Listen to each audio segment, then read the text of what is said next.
Bien chers frères et sœurs dans le Seigneur, que la grâce et la faveur de notre Seigneur Jésus descendent et demeurent sur chacun et sur chacune de vous.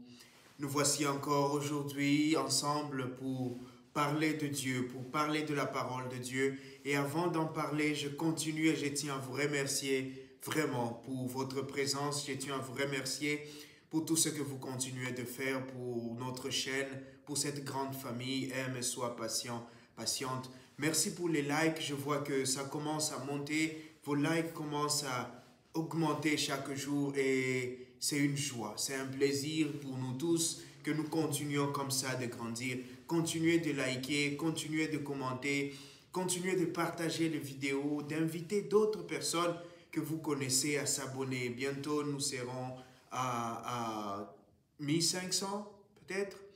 Et pourquoi pas 2000 à la fin de l'année et nous allons continuer de grandir. Merci à vous et cela nous encourage, cela nous donne beaucoup aussi de force pour continuer.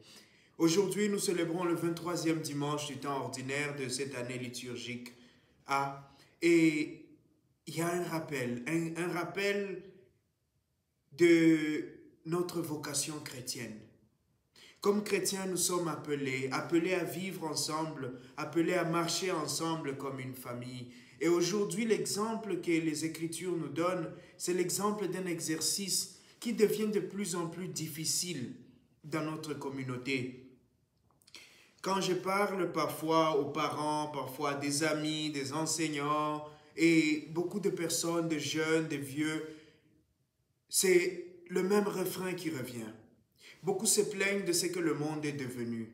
Beaucoup se plaignent de ce que la société est devenue. Des enfants ou des jeunes qui manquent du respect aux adultes, qui veulent vivre une vie de désordre, qui veulent vivre une vie peut-être de liberté ou de libertinage.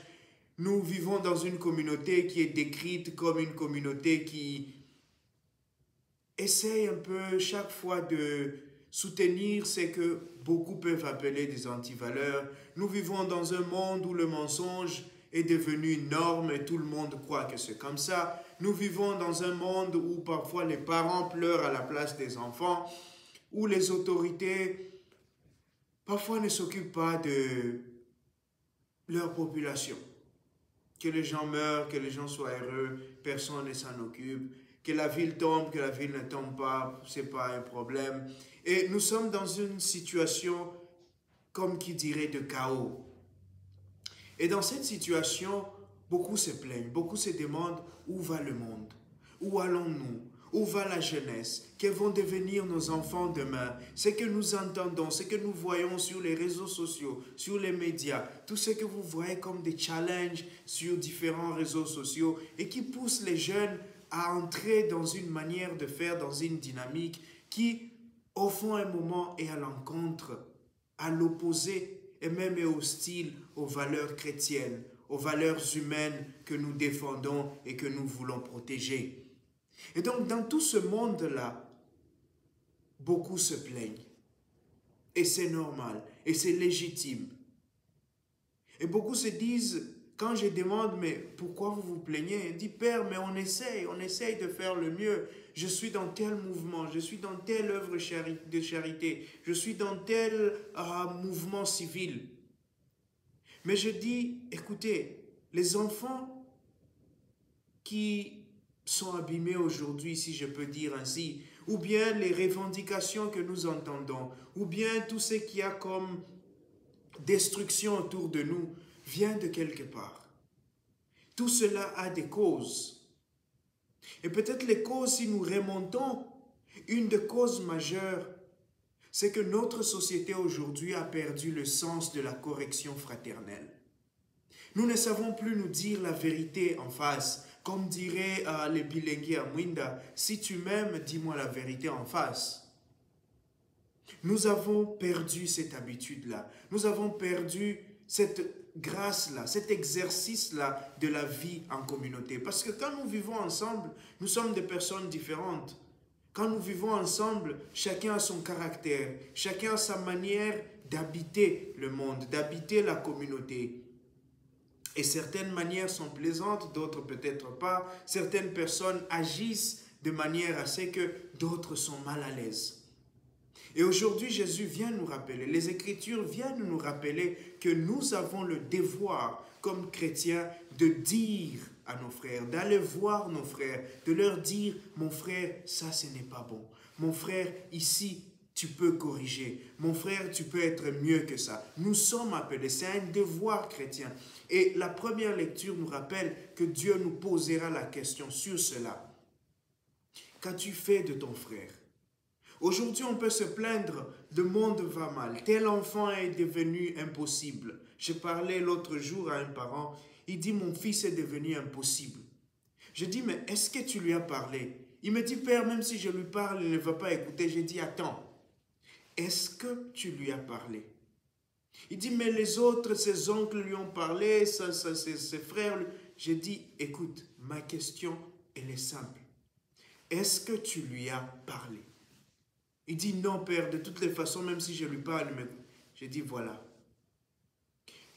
Parfois, la première cause de certains des malheurs qui arrivent à notre société, à nos communautés, ou bien même à nos familles, c'est notre silence. Notre silence devant le mal, notre silence devant ce qui est anormal, ce qui n'est pas juste, ce qui n'est pas éthique qui arrive et que nous laissons passer. Et parfois, nous laissons passer sous couvert de « je ne vais pas m'incruster dans la vie privée ».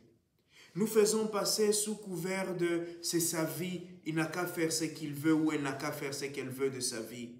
Nous faisons passer sous couvert de « j'ai beaucoup d'autres choses à faire, je ne m'occupe pas de cela ». Parfois, même comme parents, nous confondons être tendre, être gentil avec l'enfant et laisser faire, laisser aller. Parfois, comme parents, comme responsables, comme éducateurs, nous confondons la filiation, la parentalité avec l'amitié. Ceux que nous éduquons ne sont pas nos amis. Tu n'es pas ami avec tes enfants. Ce ne sont pas tes amis, ce sont tes enfants. Parce que quand tu veux développer une relation d'amitié, les amis traitent d'égal à égal. Tu ne traites pas avec tes enfants d'égal à égal. Parce que sinon, après tes enfants te considèrent comme leur égal et ils peuvent te gronder comme tu peux les gronder. Ils peuvent claquer leur porte et te dire « tu n'entres pas, je ne veux pas te voir ». Et aujourd'hui, quand j'entends certaines réponses que tes enfants donnent aux parents, je me dis voilà là où ça commence. Voilà les causes premières. Quand un enfant, on ne sait plus lui dire en face « tu ne touches pas ça, tu ne fais pas ça ». Tu rentres à telle heure à la maison. Lorsque tu ne sais plus dire à ton enfant, stop, tu ne fais plus ça, il y a un souci. Parce que cet enfant est en train de grandir. Cet enfant est en train d'accumuler des choses qui construisent sa personnalité. Et s'il n'a pas appris à obéir, s'il n'a pas appris à écouter, s'il n'a pas appris à être arrêté, eh bien, il va grandir avec cette idée qu'il est invincible. Cette idée qu'il peut tout faire. Cette idée qu'il peut tout avoir. Et il va réaliser que dans la société, ça fonctionne différemment. Et un jour, il va prendre des décisions qui vont l'amener à une certaine manière d'être et d'agir. Et c'est toute la société qui va se plaindre. C'est toute la société qui va souffrir. N'oublions pas que chaque acte que nous posons, cet acte, nous pouvons le poser nous-mêmes ou sur quelqu'un d'autre. Mais l'impact de cet acte va se répercuter sur toute la communauté. Et je dis toujours à des amis, tous les enfants qui naissent, on ne peut pas arriver dans une maternité, voir les bébés couchés et dire, ce petit ici sera un bandit. Ou bien celui-là sera un voleur. Ou bien celui-ci ou celle-ci sera une prostituée. Ou celui-là sera, je ne sais pas. Tu ne peux pas dire cet enfant sera prêtre, celui-là sera une sœur, celui-là sera un enseignant, celui-là sera... Non, ils sont tous des bébés. On voit en tous ces enfants la vie. On voit en tous ces enfants la prospérité. On voit en tous ces enfants cette image de Dieu. Mais qu'est-ce qui se passe en cours de route? Parfois, ces enfants sont exposés à une vie qui les façonne d'une certaine manière. Et donc, aujourd'hui, ce que le Seigneur nous appelle à faire, c'est cette correction fraternelle. Apprenons à nous dire la vérité. C'est un exercice délicat, mais c'est un exercice essentiel à la survie de nos communautés aujourd'hui. C'est un exercice qui va nous aider à dénoncer le mal, à mettre à jour, pas à jour, mais à mettre à nu le mal autour de nous. Comment faire cet exercice? Comment faire une correction fraternelle?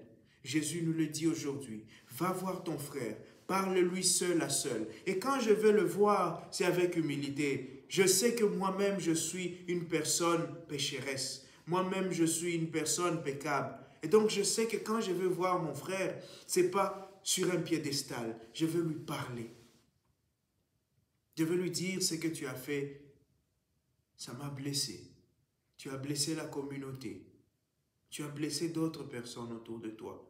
Il faut changer. Quand tu vas parler à ton enfant, il faut l'asseoir et lui dire, fils, ma fille, ce que tu as fait, c'est pas bon. Ce que tu as fait, ça n'aide pas. Il ne faut pas dire, c'est un enfant, il ne comprend pas encore. Non, c'est maintenant que l'enfant comprend. C'est aujourd'hui que l'enfant doit comprendre que ne pas dire bonjour aux grandes personnes, c'est pas bon. Que parler la bouche pleine, c'est pas bon. Que claquer la porte lorsqu'un parent te parle, c'est pas bon. Que désobéir, c'est pas bon. C'est maintenant que l'enfant doit apprendre cela. C'est aujourd'hui que tu dois lui dire que ça doit entrer dans sa tête. Parce que quand tu l'éduques à une certaine manière de vivre, quand tu l'éduques aux valeurs, l'enfant n'oubliera pas. Il pourra un jour aller à gauche, à droite, il pourra un jour se détourner, mais il aura une fondation. Elle aura une fondation. Et ça, cet enfant peut devenir, un autre agent de transformation pour notre communauté, pour notre société. Et donc, va voir seul à seul. S'il ne veut pas comprendre, si elle ne veut pas comprendre, prends avec toi des gens. Va parler à cette personne-là. Il faut de la patience. Et s'il ne comprend pas, va à l'église. Parle à l'église. Demande à des prêtres autour de toi, à des personnes âgées, des personnes matures, des personnes sages, de lui parler. Nous avons tous des situations dans nos familles, des personnes, on a l'impression que on a tout fait. On a tout essayé.